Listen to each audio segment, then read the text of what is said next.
भारत को विश्व गुरु मानते हैं। बिल्कुल राइट। तो आने वाला नया साल जो नया वर्ष है 2025 भारत के लिए कैसे रहने वाला है? कैसे रहने वाला है जी। देश को अंदरूनी जो है चोट पहुंचाने की साजिश करेंगे लोग, मतलब देश को अंदर से तोड़ने की कोशिश करेंगे। देखिए, शनि की 7.5 का सबसे अच्छा उपाय है, शनि को दो ही देवता शांत कर सकते हैं। एक तो हनुमान जी और दूसरा महादेव और तीसरा स्वयं शनिदेव। बहुत से लोग जब शनि जी को तेल चढ़ाने जाते हैं या दीपक दान करते हैं तो शनि जी के आगे से तेल चढ़ा देते हैं। जिनको भी मंगल की महादशा चल रही हो या इस वर्ष आने वाले 2025 में जो मंगलवार 11 मंगलवार ही अगर तुलसी का माला हनुमान जी को अर्पित कर दिए तो समझिए कि उनके पहले तो सभी शत्रु पराजित हो जाएंगे। अच्छा, मैंने ऐसे कुछ लोगों को भी जानता हूँ जो शायद बचपन से हनुमान चालीसा हर रोज पढ़ रहे, फिर भी इनको वो चीज़ अच्छा नहीं होता, अगर कहीं वो गलत कर रहे। जब भी आप कुछ चीज़ लेते हैं तो उसके नीचे टर्म कंडीशन लिखी होती है। हाँ। बहुत से लोग क्या कहते हैं सही बात, या फिर ऐसे ऐसे पढ़ने लेंगे, ऐसे ऐसे पढ़ने, ये नहीं पढ़ना चाहिए। या जनवरी में महाकुंभ मेला आने वाला। जी जी जी 144 वर्ष बाद जो है ये अक्षय कुंभ पड़ रहा है। अच्छा, हाँ, अक्षय यानी जिसका कोई क्षय ही नहीं, अक्षय योग पड़ रहा है इस बार। 6 या 7 जो है शाही स्नान है, इस पे यदि आप स्नान करते हैं तो विशेष फल मिलता है। लोग ना कभी कभार बोलते हैं ज्योतिष शास्त्र अंधविश्वास है, होता बहुत सारे लोग बोलते भी हैं। हाँ। तो ऐसे स्केप्टिक्स को लेकिन मुंह तोड़ जवाब कैसे दे सकते हैं? इनमें लोगों की गलती नहीं है, लोगों को ना बड़ी बड़ी पूजाओं के बारे में मालूम ही नहीं है। लोग सिर्फ हनुमान चालीसा में ही सीमित हो गए। दिल्ली में एक एक्सपेरिमेंट हुआ था जी। 40 कोमा पेशेंट्स से 20 कोमा पेशेंट्स पे महामृत्युंजय मंत्र की वो एक एक्सपेरिमेंट किया गया था जी। डॉक्टर्स के तरफ से जो बहुत ही सीवियर कोमा में थे उनमें इम्प्रूवमेंट आया। अच्छा, ये एक्चुअली ये सच में इतना पावरफुल है या फिर ये कैसा होता है, क्या साइंस इसके पीछे? महामृत्युंजय स्वयं महादेव ही है जो है मृत्यु पर विजय दिलाते हैं। नमस्कार दोस्तों, मैं हूँ राजेश मंदा। गोला टॉक्स के नए एपिसोड में आप सभी का स्वागत है। दोस्तों, आज हमारे स्टूडियो में एक ऐसा विद्वान है जो पंडित तो यही है but one of the most handsome पंडित है हमारे दिल्ली एनसीआर में। उनका नाम है आचार्य नीरज तिवारी जी। आचार्य जी, बहुत बहुत स्वागत है आपका। धन्यवाद, आपका भी स्वागत है, आपने मुझे बुलाया। राधे राधे। राधे राधे जी, कैसे हैं आप? मैं बहुत उत्तम हूँ, आप कैसे हैं? मैं तो बढ़िया जी, थैंक यू सो मच। और आचार्य जी, आज जो पॉडकास्ट रहने वाला है जी, बहुत सारा जो आध्यात्मिक क्वेश्चंस उनको रिलेटेड है जी। तो पहले मैं जानता हूँ आप ज्योतिष शास्त्र का एक्सपर्ट हैं। जी जी राइट। ये ज्योतिष शास्त्र होता क्या है? जी, देखिए, जो ज्योतिष शास्त्र होता है बेसिकली हमारी कुंडलियों पर निर्भर करता है। ठीक है। हाँ, ये पुरातन शास्त्र है, ये वैदिक शास्त्र का पुरातन शास्त्र है। ये जो इसमें विशेषकर लोगों की भविष्य के बारे में जाना जाता है। ज्योतिष शास्त्र ऐसा कि आपके भूत वर्तमान भविष्य तीनों के बारे में बता दिया जाता है। अच्छा। कि आपका पिछला वर्ष क्या था, पिछले आने वाला वर्ष क्या है और वर्तमान में क्या चल रहा है। ज्योतिष के अनुसार हम अब बहुत सारी चीज़ों को ठीक कर सकते हैं जो हमको नहीं पता। जैसे आजकल आप लोग अल्ट्रासाउंड कराते हैं या ब्लड टेस्ट कराते हैं तो पता लग जाता है कि भैया आपको बीमारी क्या है। उसी प्रकार जब आप ज्योतिष के पास जाते हैं, किसी एस्ट्रोलॉजर के पास जाते हैं तो आपके भविष्य के बारे में देख के बताते हैं कि आने वाला समय आपका ऐसा रहेगा, तो आप उसको ठीक कर लेते हैं। ये ग्रह आपका खराब है ना।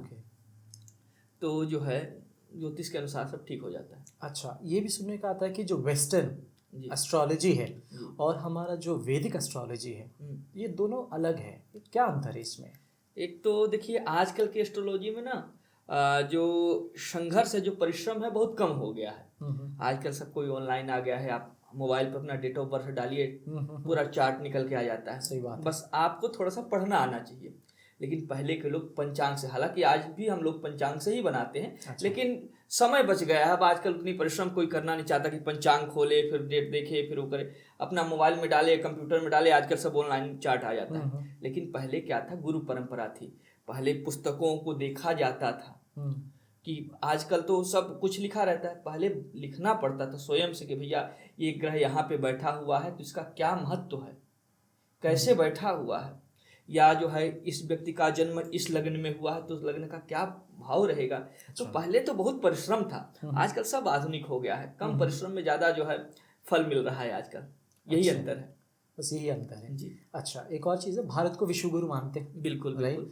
तो आने वाला नया साल जो नया वर्ष है 2025 भारत के लिए कैसे रहने वाला है? कैसे रहने वाला है जी।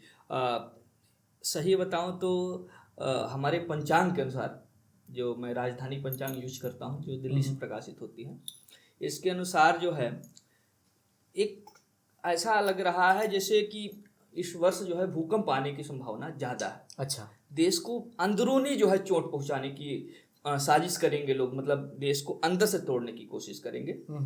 दूसरा, जो समुद्री तट है उसके आसपास जो लोग रहते हैं उनको क्षति हो सकती है। अच्छा, क्षति का मतलब? क्षति का मतलब यह है कि पानी का बहाव ज़्यादा हो सकता है, अच्छा। तूफान ज़्यादा आ सकता है। तो इस प्रकार की संभावनाएं, कुछ मतलब प्राकृतिक आपदाएं थोड़ा सा आ सकती हैं। युद्ध तो नहीं होगा, अच्छा। लेकिन युद्ध की संभावना हो सकती है। ओके।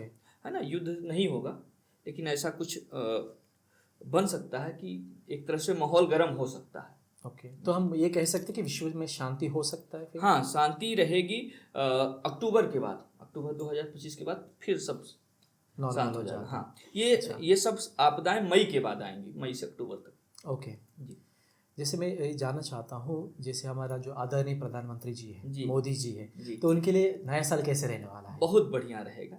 थोड़ी सी उनका जो स्वास्थ्य है, स्वास्थ्य मई के बाद थोड़ी समस्या आ सकती है, पेट संबंधी, विशेषकर पेट संबंधी समस्याएं कुछ आ सकती हैं। अच्छा। बाकी 2028 तक ये चकाचक रहेंगे एकदम, वो दिक्कत नहीं रहेगी, बढ़िया से राज करेंगे और उनके नेतृत्व में देश और आगे बढ़ेगा। बहुत बढ़िया जी। है ना, उनका गुरु मंगल दोनों बहुत बलवान है, कोई दिक्कत नहीं है ना। और इनका राहुल जी का कैसे रहने वाला है? राहुल जी की जो कुंडली है, मैंने देखा एक्चुअली जो इनके दसम भाव में जो राजसुख देने वाले चंद्रमा हैं वो तृतीय भाव में बैठे हुए हैं, और चंद्रमा के आगे पीछे कोई और ग्रह सपोर्ट करने के लिए बैठे नहीं है।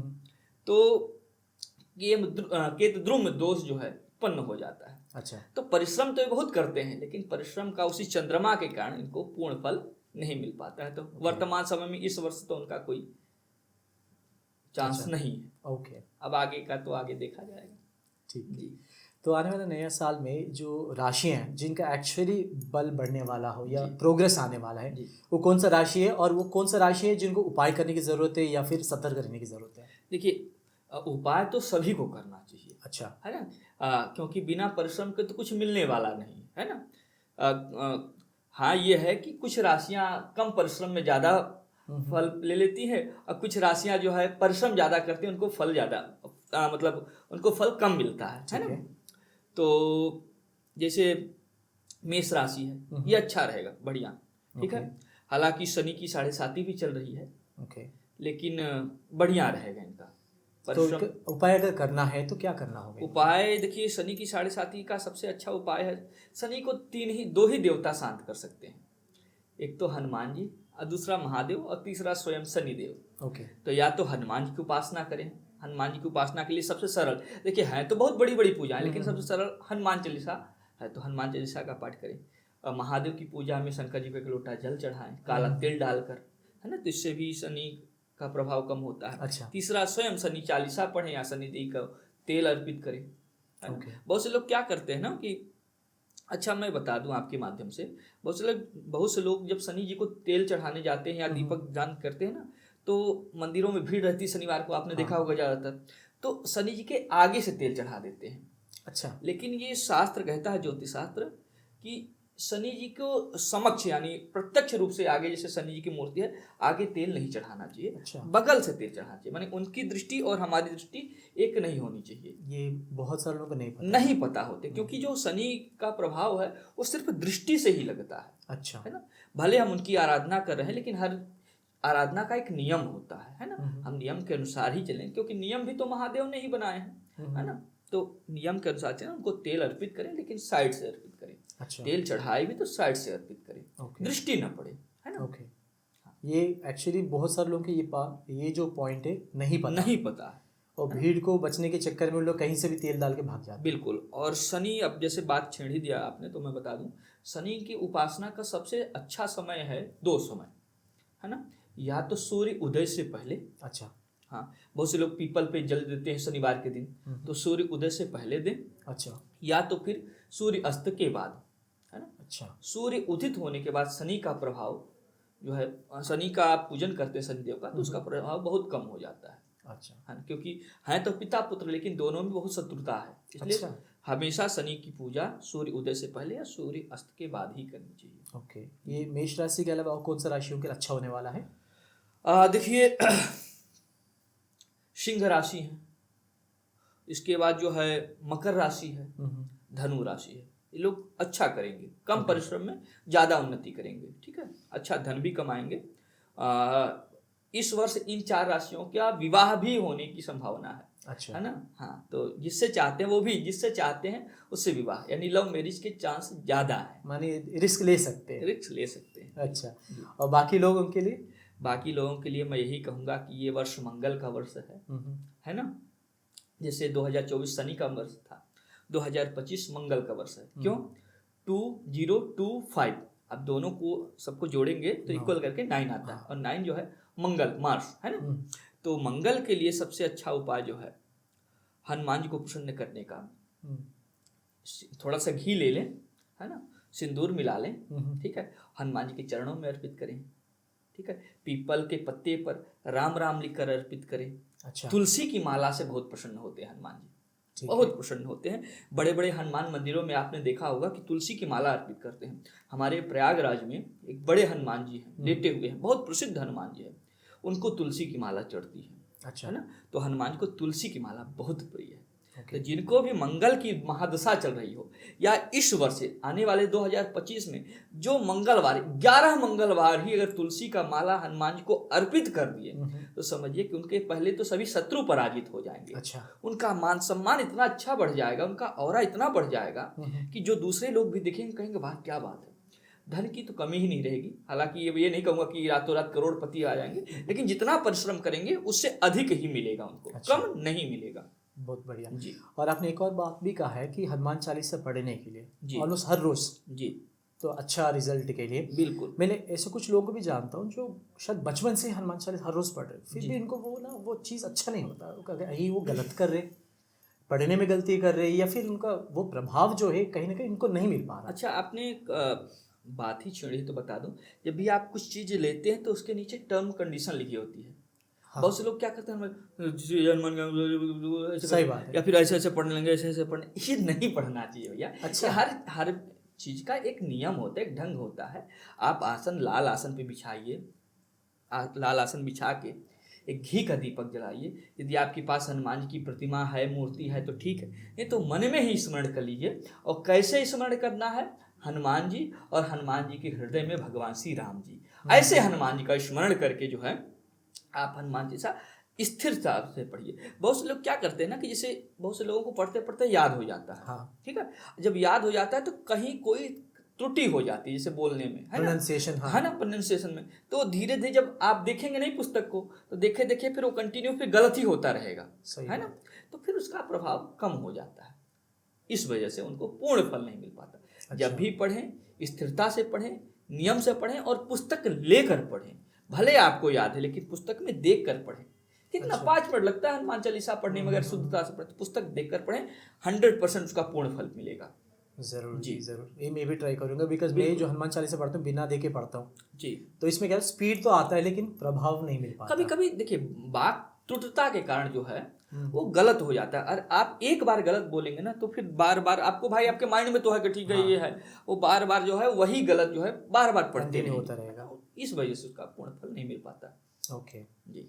और आने वाला वर्ष में जनवरी में महाकुंभ मेला आने वाला जी जी जी, जो बहुत बड़ा, एक तरीके से त्योहार नहीं बोल सकते बट उससे भी बड़ा चीज़ है। बिल्कुल बिल्कुल, 12 वर्ष में एक बार आता है। हाँ जी, लेकिन इस बार जो आ रहा है ये सुनने का महाकुंभ मेले वो अलग है, 12 वर्ष वाले से भी बड़ा है कुछ। हाँ जी, क्या है ये? अलग है इसलिए क्योंकि देखिए सबसे पहले जब समुद्र मंथन हो रहा था तो देवता और दानवों का युद्ध हो रहा था, और जब उससे अमृत निकला तो दोनों में लड़ाई होने लगी, भाई हम पान करेंगे, हम पान करेंगे, हम पान करेंगे, और दोनों लेकर आकाश में उड़ने लगे। जो प्रथम बूंद है वो तीर्थयाग प्रयाग में गिरा। अच्छा, ओके, इसीलिए प्रयाग के कुंभ का महामहत्व है, बहुत महत्व है। अच्छा, है ना, इसलिए महाकुंभ बोला जाता है। तो और ऐसा मैंने अपने बड़ों से सुना है, ज्यादा रिसर्च तो नहीं किया, पर कहते हैं कि 144 वर्ष बाद जो है ये अक्षय कुंभ पड़ रहा है। अच्छा, हाँ, अक्षय यानी जिसका कोई क्षय ही नहीं है, अक्षय योग पड़ रहा है इस बार।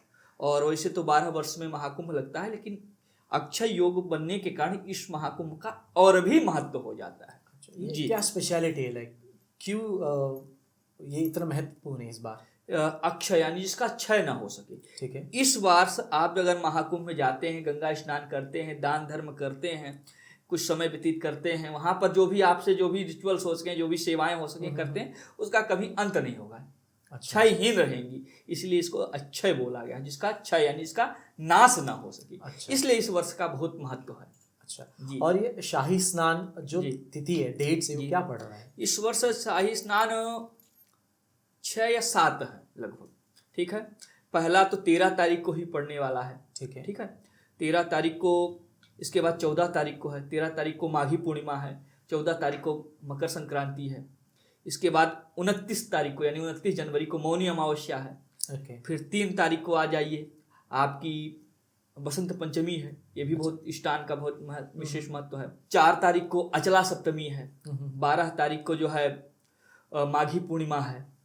और 26 तारीख को महाशिवरात्रि है। अच्छा। ये लगभग 6 या 7 जो है शाही स्नान है। इस पे यदि आप स्नान करते हैं तो विशेष फल मिलता है। फल तो हर स्नान में मिलेगा, लेकिन इसका अधिक महत्व हो जाता है क्योंकि इसको शाही स्नान बोला जाता है। अच्छा। यानी महात्माओं का स्नान, पुण्यमय स्नान। अच्छा जी। ये जो ज्योतिष शास्त्र है, जी। ये मान के चलिए एक इंसान के लिए मैंने कुछ प्रिडिक्शन किया, जी। आपने कुछ बताया ऐसा होने वाला है आने वाला 2-3 महीने में, और उसने जगह बदल ली। मान के चले दिल्ली से वो मुंबई चला गया। जी।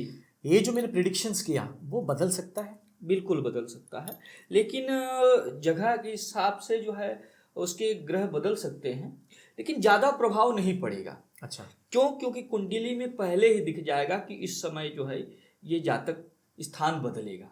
ठीक है। हालांकि अगर फिर भी बदल देते हैं तो ज़्यादा प्रभाव तो नहीं पड़ता है, लेकिन कुछ न कुछ प्रभाव पड़ता है, क्योंकि देश काल स्थान रीत समय के अनुसार ही कुंडली बनाई जाती है। हाँ। बहुत से लोग क्या करते हैं कि जिनको अपने डेट ऑफ बर्थ नहीं भी मालूम होती है, तो हम प्रश्न कुंडली का निर्माण करके उनको बताते हैं। और प्रश्न कुंडली इसी हिसाब से देखी जाती है कि आप किस दिशा से आए हैं, क्या समय है, कौन सा काल चल रहा है, कौन सा नक्षत्र चल रहा है, क्या तिथि है ना। ये सबको देख कर ही जो है प्रश्न कुंडली बनाई जाती है। तो अगर स्थान परिवर्तित करते हैं तो इससे फर्क पड़ता है व्यक्ति के जीवन। ओके। जी। ये राशियों के बारे में हर कोई जानता है, लेकिन मैंने कहीं पढ़ा है कि 3 और चीज़ भी है, सूर्य राशि, चंद्र राशि और लग्न राशि। ये क्या होता है और इंसान पे कैसे प्रभाव डालते हैं? देखिए, जो सूर्य राशि, जो लग्न होता है, आपने देखा होगा कुंडली में 12 चार्ट बने होते हैं, 12 घर होते हैं। और जो लग्न होता है, लग्न में जो भी ग्रह बैठे होते हैं, सूर्य चंद्रमा, वही राशि होती है। ठीक है। ठीक है। तो जो लग्न होता है एक तरह से व्यक्ति का माइंड होता है।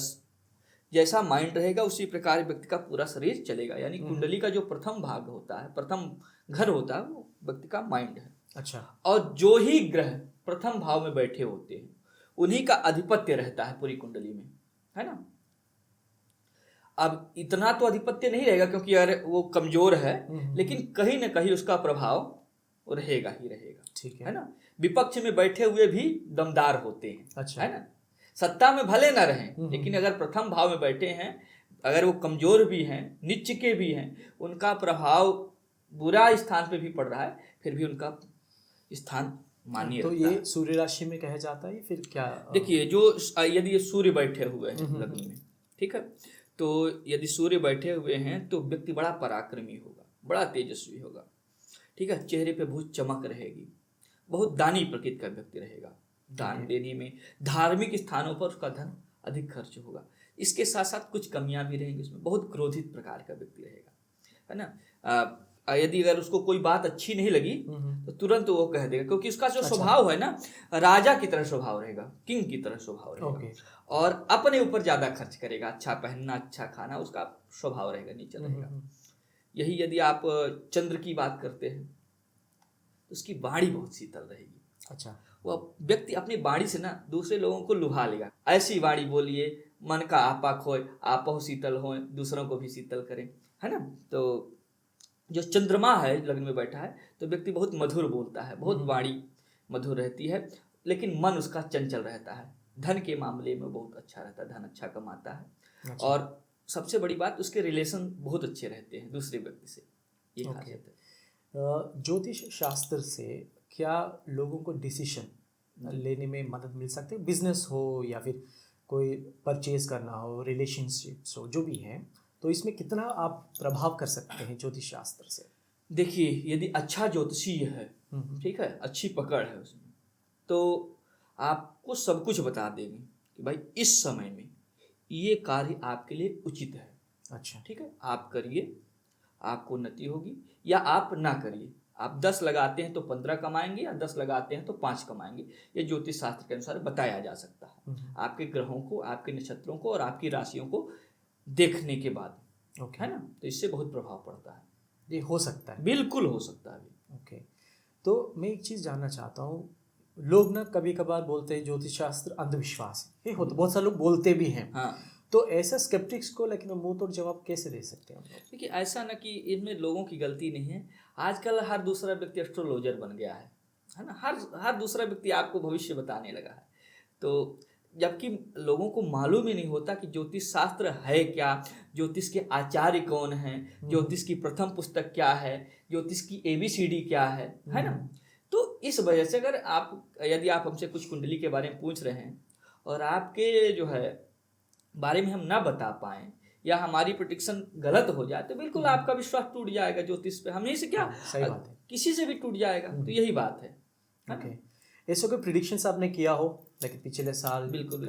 वो जो सच हुआ हो, ऐसे कुछ है आपका? बिल्कुल, बहुत सारे सच हुए हैं। मतलब अब आप पूछ रहे कुछ सच, पूरे सच होता है लगभग, है ना। अच्छा। पूरा ही सच होता है। लेकिन यदि व्यक्ति, मैं जो रेमेडीज भी बताता हूँ, भैया ये ग्रह खराब है तो ये कार्य करो, तो व्यक्ति नहीं करता तो फिर वो नहीं भी सफल होता है ना। क्योंकि यदि हम बता रहे हैं कि भैया यहाँ पे आप चलो, आपको आगे जाना है तो हेलमेट लेके जाना है, तो आगे ट्रैफिक वाला पकड़ लेगा।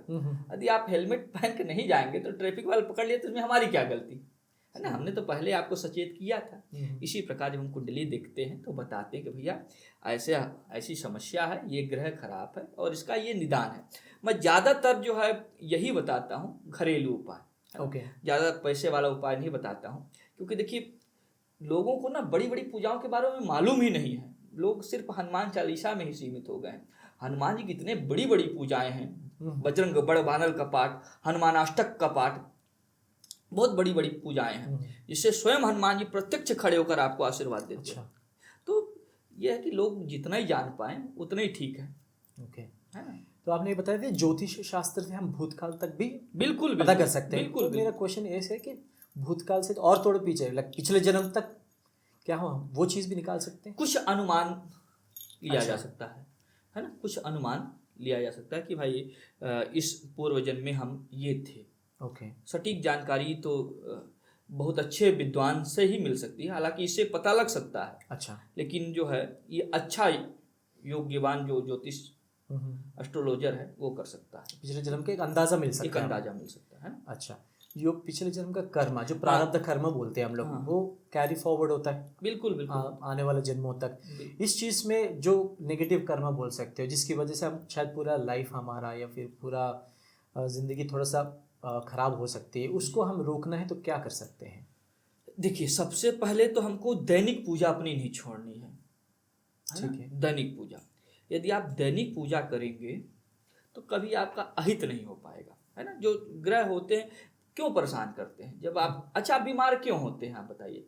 आप अच्छा नहीं खाते हैं, अच्छा स्वास्थ्य को नहीं रखते हैं, तब बीमार होते हैं। यदि आप अच्छा खाएं, अच्छा पिएं, तो आप बीमार कम पड़ेंगे। बीमार तो पड़ेंगे लेकिन बहुत कम पड़ेंगे। इसी प्रकार यदि व्यक्ति अपनी दैनिक पूजा करे, दैनिक पूजा का मतलब घर में रोज ही पूजा करे, जिस भी देवता को मानता है। जरूरी नहीं कि आप हनुमान जी को ही मानिए या महादेव को ही मानिए, आप जिसको भी प्रिय मानते हैं उनकी पूजा करिए, तो आपको कम समस्याएं आएंगी, है ना। इतने ग्रहों का प्रभाव नहीं, बुरे ग्रहों का प्रभाव नहीं पड़ेगा, है ना। तो आपको दैनिक पूजा करनी चाहिए। और इसके बावजूद भी यदि आपको समस्याएं आती हैं तो आप अपनी कुंडली दिखवा लीजिए। हो सकता है कोई क्रूर ग्रह का प्रभाव आपके जीवन में हो। अच्छा, है ना।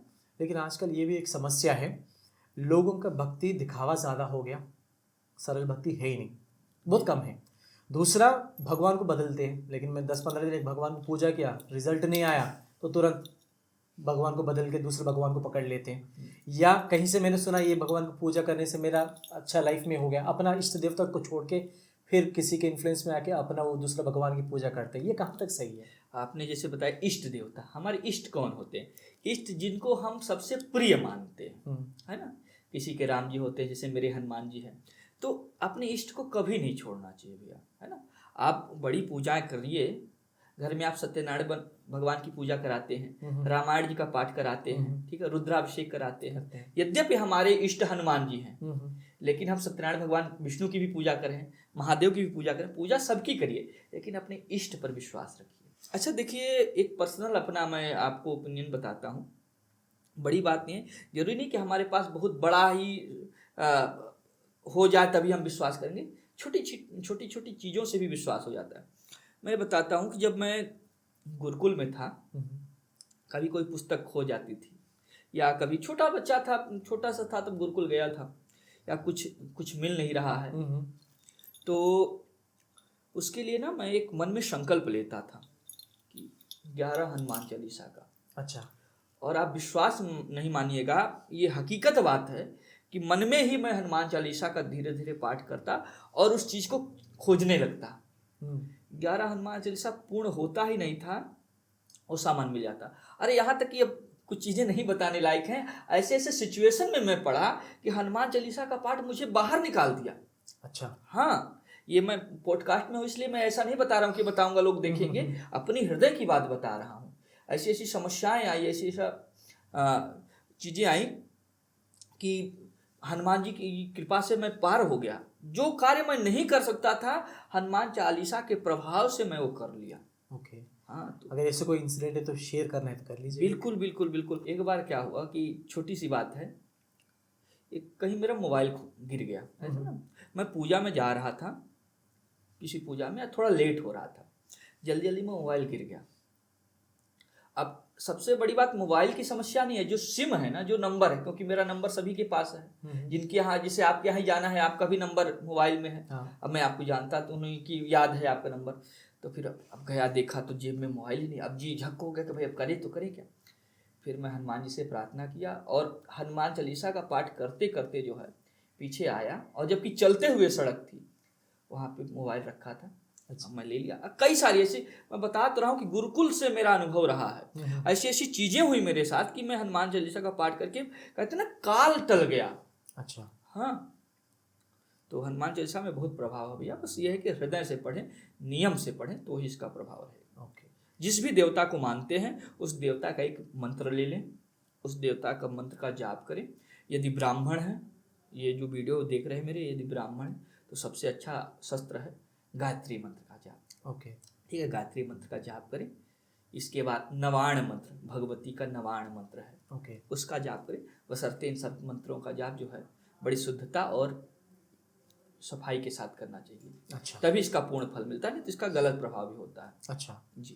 अच्छा, गुरुजी एक चीज़ पूछना था, राशि के हिसाब से जी। जो कलर्स पहनना होता है सक्सेस के लिए हो या फिर लेकिन अच्छा प्रभाव के लिए, ये थोड़ा बता पाएंगे कौन सा राशि के लिए कौन सा कलर सही रहेगा? बिल्कुल बिल्कुल। देखिए, राशि के अनुसार तो आप लोगों को ज़्यादातर मालूम नहीं रहेगा, मैं डे के अनुसार बता देता हूँ। बताइए। है ना, हर डे का, जैसे रविवार जो है सूर्य का दिन होता है, तो रविवार के दिन सूर्य लाल से प्रभावित होते हैं, है ना। सोमवार चंद्रमा का दिन होता है, तो सफ़ेद बहुत उत्तम होता है। ठीक है, मंगल जो है, मंगलवार में जो है हनुमान जी का दिन होता है, तो गेरुआ रंग बहुत बढ़िया होता है। बुधवार जो है भगवान श्री गणेश जी को समर्पित है, तो आप हरे रंग से पहन सकते हैं। ठीक है। गुरुवार जो है भगवान विष्णु यानी बृहस्पति देव को समर्पित है, और वो पीला से ज़्यादा प्रसन्न रहते हैं, तो पीले रंग के वस्त्र पहने। शुक्र जो है वाइट, सफ़ेद पहनना चाहिए, है ना। ओके। शुक्रवार का दिन भगवती को भी समर्पित है ना। और शनि जो है सभी जानते हैं शनिदेव को समर्पित है, तो शनिदेव के दिन काला पहनना चाहिए। ओके। और जो दो ग्रह हैं उनके लिए भी मैं बता देता हूँ, हालांकि शनिवार तक ही दिन होता है, लेकिन जो राहु केतु होते हैं धूम्र वर्ण है, यानी हल्के नीले प्रकृति के हैं। अच्छा। ओके। एकदम काले नहीं है, धूम्र वर्ण है, धुएं का जैसा वर्ण है, तो ये काले में ही आते हैं, लेकिन धूम्र वर्ण है। ओके। है ना, हर दिन के अनुसार अपना पहने, और भगवान का पहनते हुए हर दिन का अपना भगवान का ध्यान करते हुए उन देवता का, और फिर पहने, अच्छा रहेगा। अच्छा। कुछ लोग ना बहुत प्रयास करते हैं लाइफ में ना, अपना लाइफ में सक्सेस पाने के लिए बिजनेस स्टार्ट किया या फिर जॉब शिफ्ट करा, पैसे कमाने की कोशिश किया, कुछ नहीं मिलता उनको सक्सेस, बहुत प्रयास के बाद भी। ऐसा उनका क्या रेमेडी है, उपाय, कि हम थोड़ा उनका मदद कर पाए? मत कर पाए। देखिए ऐसा है, यदि कोई कार्य वो सोच रहे हैं नहीं हो पाता है, तो यदि उनके पास धन है, धन की समस्या नहीं है, तो अपराजिता का पाठ कराएं। ठीक अच्छा। है, 1100 पाठ अपराजिता का। तो धन संबंधी समस्या नहीं तो, और यदि धन संबंधी समस्या है तो 108 बार जो है सुंदरकांड का संकल्प ले लें अपने से स्वयं। 1 महीना लग जाएगा करने में। अच्छा। लगभग। देखिए, परिश्रम तो करना पड़ेगा, बिना परिश्रम के तो स्वयं भगवान विष्णु को लक्ष्मी जी नहीं मिली थी, उनको भी समुद्र मंथन कराना पड़ा था। यदि आपके पास धन नहीं है तो आप 108 बार जो है सुंदरकांड का संकल्प ले लीजिए और करिए। ईश्वर की कृपा से आपका कार्य सफल हो जाएगा, आपका कार्य चल बनेगा। ये प्रमाण है। बहुत सारे ऐसे जो है हमने देखा है। देखिए, हम तो ऐसे जगत से जुड़े हुए हैं जहाँ ज़्यादातर पंडितों से जुड़े हुए हैं, महात्माओं से जुड़े हैं, तो वो लोग अपना अनुभव बताते हैं। भाई आप लोग तो सिर्फ बाहरी दुनिया से जुड़े हुए हैं, हम आध्यात्म की जुड़े हुए हैं। तो जब जाते हैं गुरुओं के साथ बैठते हैं तो उनके सानिध्य में बैठते हैं, तो उनसे पूछते हैं कि गुरु जैसे क्या है, तो वो अपना अपना अनुभव बताते हैं कि फला जो महात्मा जी थे वो ये किए, है ना। तो इसका बहुत प्रभाव है। 108 सुंदरकांड का संकल्प लेकर पढ़ना। अच्छा। और 100% रिजल्ट। ओके, मैं एक चीज़ पूछना चाहता हूँ, शायद आपने सुना भी होगा, 2016 या 18 के आसपास दिल्ली में एक एक्सपेरिमेंट हुआ था जी। आरएमएल हॉस्पिटल में। जी। ये सच्ची घटना है जी। जो 40 कोमा पेशेंट्स से 20 कोमा पेशेंट्स पे महामृत्युंजय मंत्र की वो एक एक्सपेरिमेंट किया गया था जी। डॉक्टर्स के तरफ से। अच्छा, उनकी निगरानी में। हाँ जी, जी। तो ये बोला जाता है कि 20 कोमा पेशेंट्स हाँ जो बहुत ही सीवियर कोमा में थे जी। उनमें इम्प्रूवमेंट आया। अच्छा। ये एक्चुअली ये सच में इतना पावरफुल है या फिर ये कैसा होता है, क्या साइंस इसके पीछे? देखिए, ऐसा है कि अब जब हम ही से पूछेंगे, हम पंडित जी हैं तो हम यही कहेंगे कि है, लेकिन इसके पीछे का कारण भी बताते हैं। महामृत्युंजय, मृत्यु पर जो है विजय प्राप्त कर ले, ऐसी क्षमता जो है महादेव में है, महादेव के मंत्रों में है। महामृत्युंजय स्वयं महादेव ही हैं जो है मृत्यु पर विजय दिलाते हैं। क्योंकि मृत्यु के कारक देवता कौन है? प्रलय के कारक देवता कौन है? स्वयं महादेव है ना। तो अच्छा, बहुत से लोग त्र्यंबकम, आपने अच्छा महामृत्युंजय का मंत्र पढ़िए, आप क्या पढ़ते हैं? त्र्यंबकम यजामहे सुगंधिं पुष्टिवर्धनम्, है ना। ये सिर्फ मृत्युंजय मंत्र है। अच्छा। हाँ, महामृत्युंजय में जो ओम ह्रौम ओम जूम सह लग जाता है, यानी संपुट लग जाता है, तो ये महा बन जाता है। जो जनरली लोग पढ़ते हैं त्र्यंबकम यजामहे, ये सिर्फ मृत्युंजय मंत्र ही है, इसको महामृत्युंजय नहीं बोलते हैं। ठीक है। हाँ, तो इसका साइंस क्या, वो बीजाक्षर बोलते हैं बीज, हाँ, जिसको बीज मेन जो है बीज का ही है। अच्छा। और अच्छा, एक चीज और है, महामृत्युंजय में जो व्यक्ति है बहुत ही परेशान है, तो मंत्र के बीच में इसका नाम लिया जाता है, यानी बांध दिया जाता है। मंत्रों से व्यक्ति को बांध दिया जाता है। जैसे बहुत बड़ी बीमारी है या कोई मरणासन स्थिति में बैठा हुआ है ना, तो मंत्रों के साथ, बीज मंत्रों के साथ संपुट इसको बोला जाता है, और उसमें व्यक्ति का नाम लेकर उस मंत्र के बीच में व्यक्ति को बांध दिया जाता है। और वैदिक मंत्र में इतनी शक्ति है कि वो मंत्र के प्रभाव से कोई काल उसको छू ही नहीं सकता। स्वयं महादेव काल बनकर उसकी रक्षा करने जाते हैं, तो यमराज कौन क्या कर पाएगा? कुछ नहीं कर पाएगा जी। जब स्वयं जो है मार्कंडेय जी महादेव को पकड़कर और उनसे मांगते हैं, वरदान मांगते हैं, तो कहते हैं तुम भाई काल हो, हम महाकाल हैं। यमराज काल है ना, और महादेव महाकाल है, तो जहां महा लग गया वहां काल क्या कर पाएगा? सही बात है। तो जो बीज मंत्र है, बीज मंत्र में नाम को बांध दिया जाता है, बीज मंत्र के साथ ही नाम लेकर, तो इसको बोलते हैं मंत्रों के साथ व्यक्ति का नाम बंध गया है, कुछ नहीं हो सकता। अच्छा, अभी इंटरनेट में देखते हैं कुछ 4-5 दिन से एक दुखद संघटना हुआ है। आपने सुना होगा, एक कपल है लेकिन विवेक और सृजना करके जी। तो अभी रिसेंटली उनका मृत्यु हो गया जी। स्वर्गवासी हो गए विवेक जी जो है। तो एक आइडियल कपल है, देखा जाए तो बहुत फेमस है, लेकिन वो लड़की अपने हस्बैंड को छोड़ी नहीं। उनको ब्रेन ट्यूमर हो गया था, सालों साल से उनकी सेवा करती गई। अब कुछ दिन पहले उनका मृत्यु हो गया एक्चुअली। तो वो चीज़ में देखे दिल ना दहल गया था एक्चुअली। आप कुछ कर ही नहीं पाए, चाह कर भी। लोगों को सच्चा प्यार तो मिलता नहीं, जिसको मिला बेचारा वो जिंदा ही नहीं है। तो मैं नहीं बोल रहा कि लाइक कई शायद वो करना चाहिए, महामृत्युंजय मंत्र यज्ञ वगैरह, जाप वगैरह, ऐसे कोई बचने के चांसेस थे? आई मीन ऐसे कोई घोर बीमारी में जो बंदा रहता है जी। तो उनको बचने का है चांसेस है ऐसा?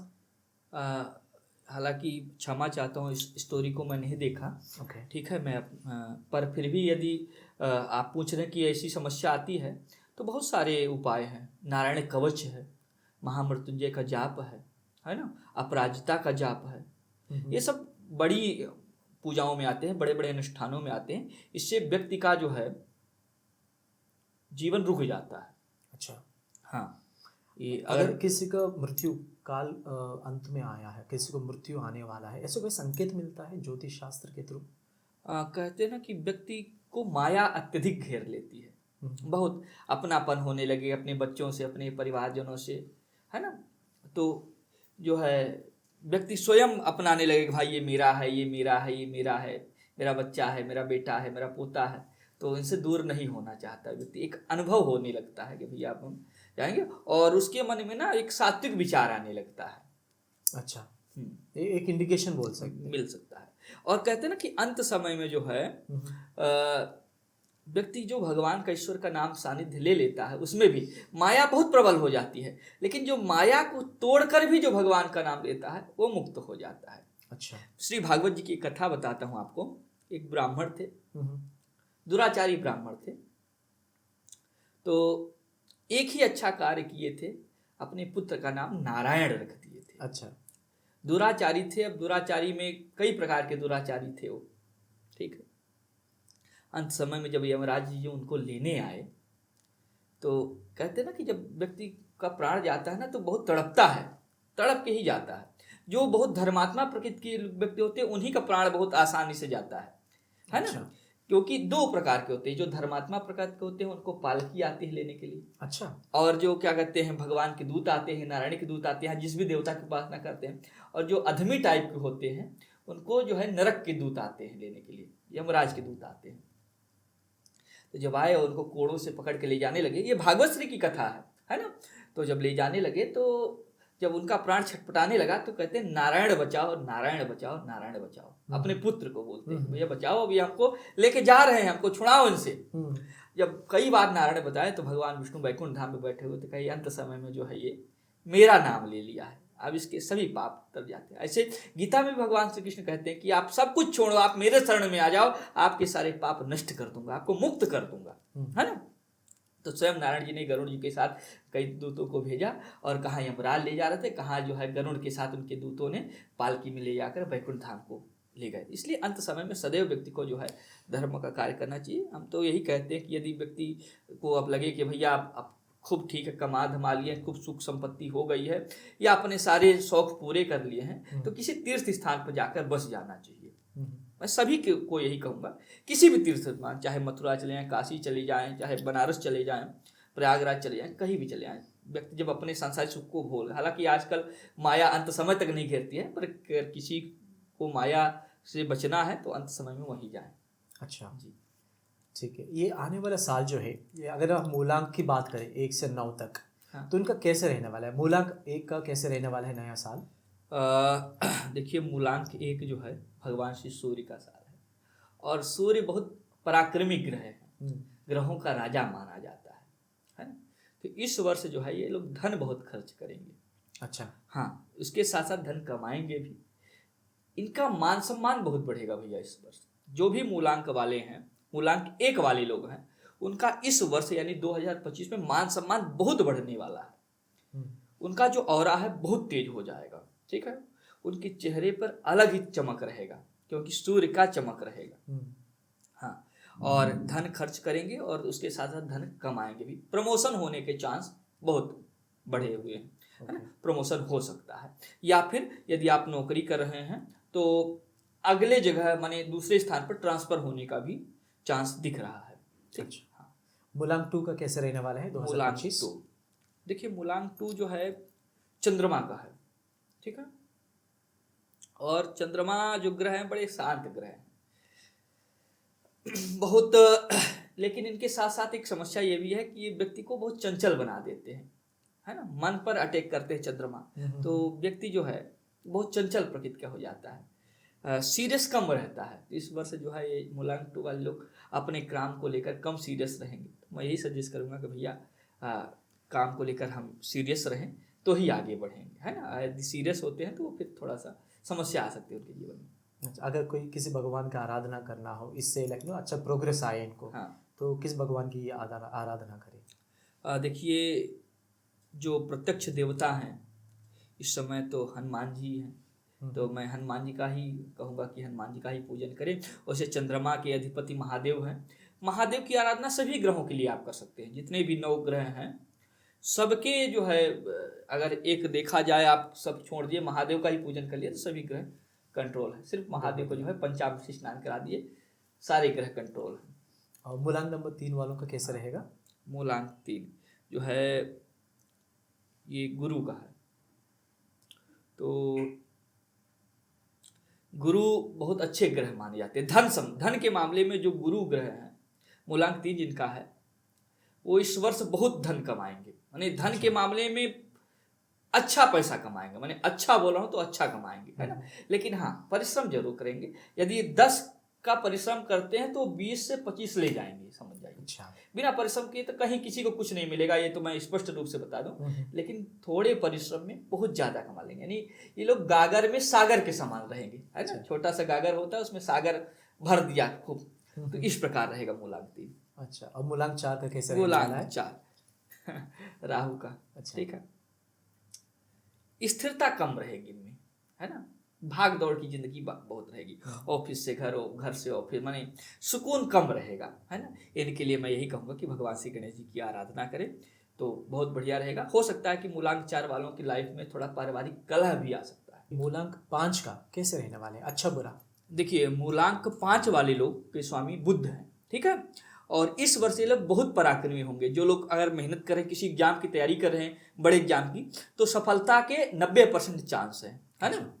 बहुत आध्यात्मिक प्रकृति के रहेंगे, बहुत विद्यमान रहेंगे और अच्छे अच्छे पदों में जाएंगे इस वर्ष, है ना। तो जो मूलांक 5 वाले हैं, विशेष रूप से भगवान श्री गणेश जी की पूजा करें। अच्छी अपॉर्चुनिटी है उनके लिए, है ना। अच्छे पदों पर जाने के लिए, बड़े बड़े उच्च पद पे जाते हैं मूलांक 5 वाले लोग। हाँ, और मूलांक 6 शुक्र का मूलांक है ना। शुक्र स्वामी है, बड़े रोमांटिक प्रकृति के व्यक्ति होते हैं ना। चलते चलते आपको फंसा लेंगे अपनी बातों में, आपको पता ही नहीं लगेगा। बहुत तेज तरार, चालू टाइप है जिसको बोलते हैं, है ना। हाँ, यदि लड़का है तो लड़कियों को बहुत जल्दी जो है आकर्षित कर देगा, या लड़की है तो लड़कों को बहुत जल्दी आकर्षित, माने आकर्षण की शक्ति इनमें बहुत ज्यादा होती है, ठीक है। और पैसा भी खूब कमाते हैं, क्योंकि शुक्र है, धन को देने वाला है, शोहरत को देने वाला है, इज्जत को देने वाला है।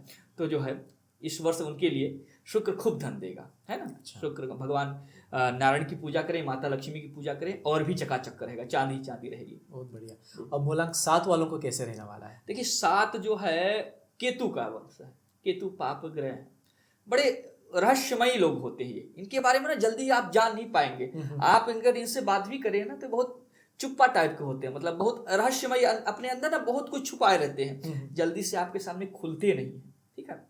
लेकिन हाँ, परिश्रमी बहुत होते हैं बेचारे, बहुत परिश्रम करते हैं और परिश्रम के दम पर ही अपना एक शोहरत हासिल करते हैं, अपना नाम हासिल करते हैं। और अपनी जो है ना, अपनी कामयाबी जल्दी से जो है छुपा भी नहीं पाते हैं। अपनी खुशी सबके सामने व्यक्त कर देते हैं। लेकिन हाँ, यदि आपके बारे में कुछ जानते हैं ना तो जल्दी से बताएंगे नहीं, बहुत अंदर ही अंदर रखते हैं, बहुत गूढ़मयी व्यक्ति होते हैं। हाँ, आध्यात्मिक प्रकृति के भी होते हैं, है ना। मूलांक 7 वालों के लिए इस वर्ष जो है मेहनत ज्यादा है, लेकिन मेहनत के दम पर ही ये लोग अपनी एक नई मुकाम हासिल करेंगे, नया पद, एक नया जो है स्थान हासिल करेंगे। अच्छा, मूलांक 8 वालों को कैसे रहने वाला है नया साल? जय शनिदेव। शनि क्या मूलांक है जो है 8। तो जिन लोगों की शनि की 7.5 चल रही है जिन राशियों पर, उनके लिए थोड़ी समस्या आ सकती है। बाकी शनिदेव जो है कर्म फलदाता है, इसलिए फल का ही जो है, जो व्यक्ति कर्म करता है उसी का फल देते हैं। लेकिन इस वर्ष जो है मूलांक 8 वालों के लिए विवाह का बहुत योग बन रहा है। अच्छा, विवाह के ज्यादातर जो है जिनका मूलांक 8 है, वो इस वर्ष चाहे लड़का हो चाहे लड़की हो, विवाह हो जाएगा, ठीक है। अच्छा। साथ ही साथ विदेश जाने का भी योग बन रहा है मूलांक 8 वालों का, है ना। यदि आप परिश्रम करते हैं और परिश्रम अपने ऑफिस के कारण या किसी घूमने के कारण किसी न किसी माध्यम से आप विदेश जा सकते हैं, है ना। ओके। और आखिरी में मूलांक 9 वालों के लिए कैसे रहने वाला है 2025? मूलांकनों के स्वामी मंगल हैं, हनुमान जी कह सकते हैं। तो इस वर्ष जो है मूलांकन वालों का चांदी यहाँ चकाचक होने वाला है। बस अब भगवान श्री हनुमान जी की पूजा करें, बहुत उन्नति करेंगे। और ये लोग मूलांकन 9 वाले भी विदेश जाएंगे, साथ ही साथ अपना नया बिजनेस स्टार्ट कर सकते हैं। नया मकान और नया वाहन लेने का भी जो है मूलांकन 9 वालों का योग इस वर्ष बन रहा है। अच्छा। हाँ, और घर परिवार में एक नए सदस्य के आगमन का भी जो है मूलांक 9 का ऐसी संभावना है। यानी जिनका मूलांक 9 है उनके परिवार में एक नए नवजात बालक का या बालिका का आगमन ऐसा दिख रहा है। बहुत अच्छी बात है। आजकल गुरुजी ऑनलाइन भक्ति बहुत हो रही है। हाँ जी, है ना, भगवान ऑनलाइन के एक नया मंत्र सीख लिया। जैसे इंस्टाग्राम पे बहुत सारे इन्फ्लुएंसर्स आ जाते हैं, ये मंत्र पढ़ लो, ये लो, कैसे उच्चारण करना है वो भी समझाते नहीं, बट वो एक मंत्र आ जाता है, फिर लोग उसको देखते हैं, लाखों करोड़ों लोग देखो ट्रायल करते रहते हैं। स्पेशली यक्षिणी की पूजाएं बहुत ही ज़्यादा आजकल चलने लगी हैं। ये कहाँ तक एक्चुअली सही है यक्षिणी का पूजा करना? क्योंकि जहाँ तक मैं थोड़ा जानता हूँ, ये पढ़ा, तो उनको डिस्टर्बेंस हो जाता है, कोई भी आके उनका पूजा स्टार्ट कर दिया तो बिना सही तरीके से, लेकिन लोग करते हैं, बहुत सारे लोग बीच में छोड़ देते हैं। तो ये कहाँ तक सही है ये चीज़ करना? एक तो देखिए ऐसा है कि यक्षिणी की साधना आपको इंटरनेट में मिलेगी ही नहीं। अच्छा। सही तरीके से, मतलब आजकल हर चीज गूगल बाबा दे देते हैं, लेकिन जो सही जानकारी है गूगल बाबा के पास भी नहीं है। यक्षिणी की साधना या किसी भी देवी या देवता की साधना गूगल के पास नहीं है। ये साधना बड़ी बड़ी पुस्तकों में या किसी अच्छे विद्वान गुरु के सानिध्य से करनी चाहिए। सभी व्यक्तियों को करना नहीं चाहिए जो इसके योग्य हैं। योग्य का मतलब यह है कि यदि हम आपको कुछ दे रहे हैं तो आप उसके योग्य होइए। अच्छा। अर्जुन को पाशुपतास्त्र अस्त्र चाहिए था तो उन्होंने महादेव की तपस्या की तब मिला। ये नहीं कि जो है 2 दिन जो है यक्षिणी कह लिए, या जो आजकल इंटरनेट पे जो मंत्र मिल रहा है उसको पढ़िए, उससे कुछ होने वाला नहीं है भैया। इससे अपने शरीर का नुकसान होता है, समय का नुकसान होता है।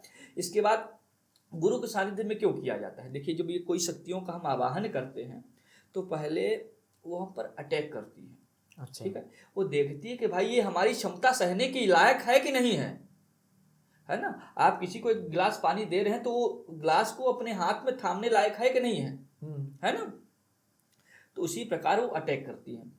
यदि आप किसी गुरु के सानिध्य में नहीं जाएंगे, गुरु आपके ऊपर कवच नहीं बनाएंगे, तो वहीं ले डूबेगा वो शक्ति, है ना, कोई भी शक्ति। इसलिए गुरु की साधना में गुरु के सानिध्य में ही किसी मंत्र को करना चाहिए। कोई भी मंत्र हो, एक छोटा से छोटा मंत्र हो, छोटी छोटी साधना हो, या बड़ी से बड़ी साधना, गुरु के अधीन होकर करनी चाहिए, ताकि पीछे बैकबोन में हमारे जो है गुरु हमको सपोर्ट करने के लिए रहें। पता है कोई हमको अटैक करे, हम कोई अच्छी शक्ति का ही पूजन करने जा रहे हैं, हो सकता है कोई बुरी शक्ति हमको पूजन करने न दे, है ना, हमको परेशान करे, तो उससे कौन बचाएगा हमको?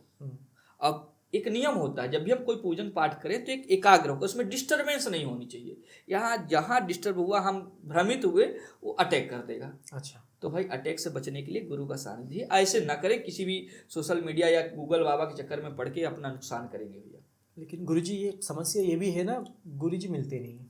हाँ, इतना आसानी नहीं है। हाँ, गुरुजी को, लेकिन आजकल भागदौड़ की जिंदगी में गुरु को कहाँ ढूंढे? अच्छा, तो इस साधना जो है गुरु को कहाँ ढूंढें? आपने क्या कहते हैं, माता पिता से पूछे कि भैया कौन अच्छा विद्वान गुरु है, या किसी क्या कहते हैं, किसी तीर्थ क्षेत्र में जाएं, है ना, किसी तीर्थ क्षेत्र में जाएं, किसी धार्मिक क्षेत्र में जाएं, वहाँ पे बहुत बहुत सारे योग्य लोग रहते हैं, अधिपति जो हैं वहाँ के, जो महंत हैं, पंडा हैं वहाँ के, उनकी सानिध्य में रहें, कुछ सेवा करें। पता है आपको सेवा में कितनी शक्ति है? द्रोणाचार्य जो गुरु थे पांडवों के, कौरवों के, लेकिन उन सब में सबसे प्रिय कौन थे? अर्जुन थे, है ना। उनके पुत्र द्रोणाचार्य के पुत्र अश्वत्थामा थे। सिर्फ अर्जुन की सेवा को देखते हुए अपने पुत्र से ज्यादा शिक्षा अर्जुन को दिए। अश्वत्थामा को शिक्षा नहीं दिए थे, है ना, जो अर्जुन को शिक्षा दे दिए। तो सेवा में तो बहुत शक्ति है। तो आप सेवा करें, उसके बाद जो है गुरु का सानिध्य मिले। लेकिन साधना, ये सब साधना करनी ही क्यों है भैया? आपके पास जब जनरली पूजा है, आप कभी भगवान को धूप बत्ती दिखाए नहीं हो, कभी एक राम का नाम नहीं लिए श्रद्धा के साथ, कभी हनुमान चालीसा का पाठ नहीं किए, कभी किसी मंदिर में नहीं गए, तो आप क्यों करेंगे पूजा, क्यों साधना करेंगे? आपको साधना से कभी वो नहीं मिल पाता है। सच बात है ना। तो पहले अपने अपने आसपास की चीजों को देखिए, ठीक है। कहते हैं ना बगल में छोरा गांव में ढिढोरा। आप कभी धूप बत्ती दिखाए नहीं, कभी उठ के भगवान को नमस्कार किए नहीं। एक नियम बताता हूँ व्यक्ति को, जब भी उठे सोकर बिस्तर से, उससे पहले अपने माता पिता, अपने गुरु का ध्यान करें, अपने इष्ट देवता का ध्यान करें, धरती मैया को नमस्कार करें। इस पर उठ के जाए, जहां भी मंदिर है मंदिर पे अपना माथा टेकें, अच्छा दिन जाएगा।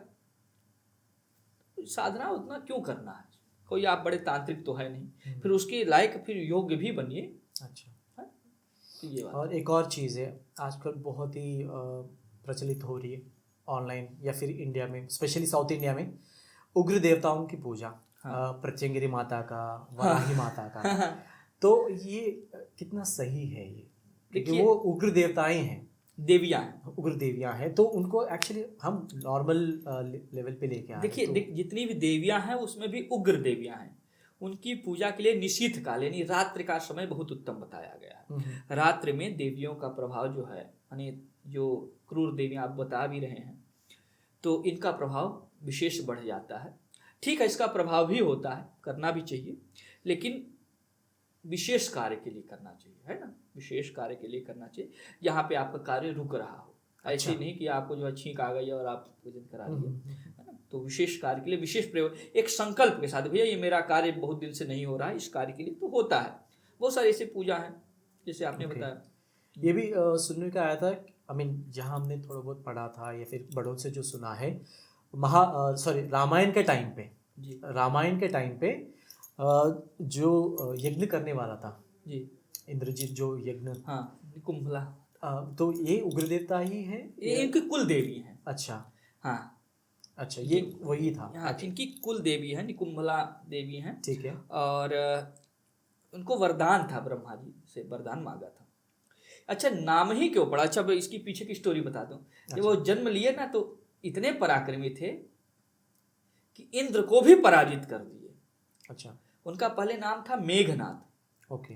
जब वो जन्म लिए ना, तो मेघों की ऐसी गर्जना हुई, मेघों का नाद हुआ, नाद बोलते हैं गर्जन करने को, तो उन्हीं से जो है उनका नाम मेघनाथ पड़ गया। अच्छा। और इसके बाद जब उन्होंने इंद्र से युद्ध किया और इंद्र को पराजित कर दिया, तो ब्रह्मा जी आए, बोले भैया इंद्र का पद है, इंद्र को छोड़ दो। तो जो है उनका नाम इंद्रजीत पड़ गया। तभी ब्रह्मा जी ने कहा ठीक है, यहाँ से तुम्हारा नाम इंद्रजीत हो जाएगा। और उन्होंने तपस्या किया, और तपस्या से जो वरदान मांगा कि हमको कोई परास्त न कर सके, हमको कोई मार न सके। तो ब्रह्मा जी ने कहा भैया देखो, अमरत्व का वरदान तो किसी को मिलेगा नहीं। हाँ, ऐसा वरदान देता हूँ कि तुम जब भी युद्ध के लिए जाओगे और अपनी कुल देवी निकुंभला माता का पूजन करोगे, उससे एक रथ निकलेगा, ठीक है। यदि आप उस रथ पर आरूढ़ होकर यानी सवार होकर युद्ध करोगे तो आप परास्त नहीं हो सकते, है ना, कोई आपको मार नहीं पाएगा। ये इतना कह सकता हूँ। लेकिन हाँ, बीच में पूजन करते हुए कोई आपको यदि डिस्टर्ब कर दिया, तो फिर उसी के हाथों आपका वध भी होगा। तो लक्ष्मण जी ने जो है डिस्टर्ब कर दिया था, तो लक्ष्मण जी के हाथों ही जो है मेघनाथ का वध हुआ। तो ये